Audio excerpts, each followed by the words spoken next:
Love isn't convenient or biased. Love doesn't compete or take sides. Love is just simply love.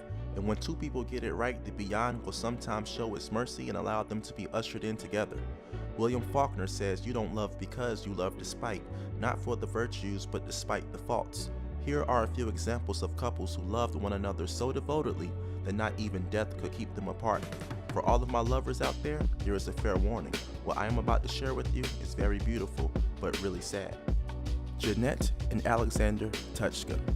Janette and Alexander were married longer than half of the countries on Earth's citizens stay alive. Starting when they were kids, they were inseparable through military service, moving across the country and starting a loving family. They never left each other's sides, even during their last days on Earth. Close sources to the family reports that throughout their marriage, they were known to say that they wanted to die in bed, holding hands wrapped in each other's arms. And when their health faded, they were both taken into the same hospice room in California. They had their beds moved together so that they wouldn't be apart. Their daughter Amy states that one day, our mom kept asking, "What is today?" We said it's June. Their mom said it's June 29th, which made it their 75th wedding anniversary. The family brought balloons and flowers to cheer them on and left the couple alone to share the touching moment. But shortly after they left, Alexander took his final breaths while the love of his life held on to him. I went in there and I told my mother he was gone. She hugged him and she said, "See, this is what you wanted. You died in my arms and I love you. I love you. Wait for me. I'll be there soon." Less than a day later, Janette passed away. He was 95 and she was 96. They truly never left each other's side. Bernard and Irene Jordan. Bernard and Irene Jordan were married for so long that they reached what is known as a golden wedding anniversary. In his younger years, Bernard Jordan was an officer in the Royal Navy, so it doesn't come as too much of a shock when we learn what he is arguably most remembered for in his later years. Mr. Jordan was nicknamed the Great Escaper by the press after he managed to slip out from under the supervision of the Pines Care home. For his mission, he concealed his medals in his raincoat and took to a ferry for Normandy. The reason was to attend the 70th anniversary D-Day commemorations. D-Day in the military is basically any day on which a combat attack or operation is to be initiated, and there have been many D-Days, but the most famous occurred on June 6, 1944 during World War II. Sadly, just 6 months after he captured the hearts of everyone at the memorial celebration, he would pass on, leaving his wife Irene behind. In their later years, Bernard took care of Irene, so when he passed, they say that she lost the will to live. She would leave to reunite with her husband just 7 days later. In order to achieve a golden wedding anniversary, you have to be married for 50 years. And I would like to think that not only did they reach a golden wedding anniversary, but they had a golden passing as well. Dick and Joan Flutie. At some point in your life, you have probably heard of Doug Flutie. He was a famous football star who played in the USFL, CFL, and the NFL. He was the son of Dick and Joan Flutie, who had been married for 56 years. There is an old belief that says that some couples are as inseparable in death as they are in life, and Dick and Joan's story reaffirms this saying. On November 18, 2015, on Facebook, Doug wrote in summation, "Dad could have never gone on without Mom if she had passed before him. He adored her. Even at 70 years old, he thought she was sexier than any woman alive. But while Dad's health was failing, Mom was healthy.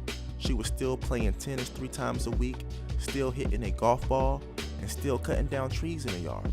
We thought maybe when Dad's time came, she'd have a better quality of life on her own. Even though it's hard for me to wrap my head around, you have to go with the philosophy that she wanted to be with Dad." It was on a Wednesday morning Richard died of a heart attack, and in less than 1 hour later, his wife Joan would die of a heart attack as well. They say you can die from a broken heart, and I believe it. Johnny and June Cash. The couple in this story did not pass as close together as the others in this list, but we decided to add them anyway because this might be the most famous two who experienced a similar fate. Johnny Cash began his music career in 1955 with his first single, "Hey Porter." He went on to record more than 100 albums and release over 150 singles, including "Ring of Fire" and "Folsom Prison Blues." Cash will be inducted into both the Country Music Hall of Fame and the Rock and Roll Hall of Fame. And over his career, he would sell more than 90 million records and win over 17 Grammys. It is safe to say that Johnny loved music, but if there is anything that he loved more, it was his wife June. When he first met June, he swore his intention to marry her even though they were currently married to other people. June would deny Johnny on several of his marriage proposals as Johnny was battling drug and alcohol addiction, which June would ultimately help him to overcome. And finally, in 1968, at a live show in front of 7,000 fans, Johnny would need to bend the knee no longer as June would say yes. Johnny Cash passed away on September 12, 2003 at the age of 71, just 4 months after his wife June. They were married for 35 years.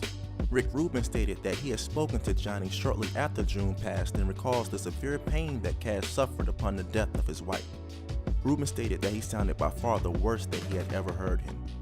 Many say that Johnny passed because of a broken heart, and I cannot say that I disagree. Ruth and Harold Knapke. Ruth and Harold met as kids in elementary school and started a romantic life together during World War II. Their daughter Margaret said that over the last year of his life, her father's health had been deteriorating quicker than her mother's. We would ask, why is he still here? And the answer was that he was here for Mom. He would sleep all day toward the end, but when he'd wake, the first thing he'd ask is, where's your mother? How's your mother? Their mother, Ruth, contracted a rare infection shortly before her death, and it was clear that she was not going to make it. When Harold was alerted of the news, they said that he took it well, but they saw a shift in him. After a few days had passed, Margaret and her siblings noticed that their dad appeared very ill. Her sister said it's almost like he's trying to catch up with Mom. 3 days later, on August 11, 2013, Harold died at 7:30 a.m. After he passed, the children gathered around their mother, who wasn't alert, and said, "Dad's up there waiting. They got the card game going and it's time you got up there. Don't stick around for us." Ruth died that night at 6:30 p.m. Their children call it their final act of love.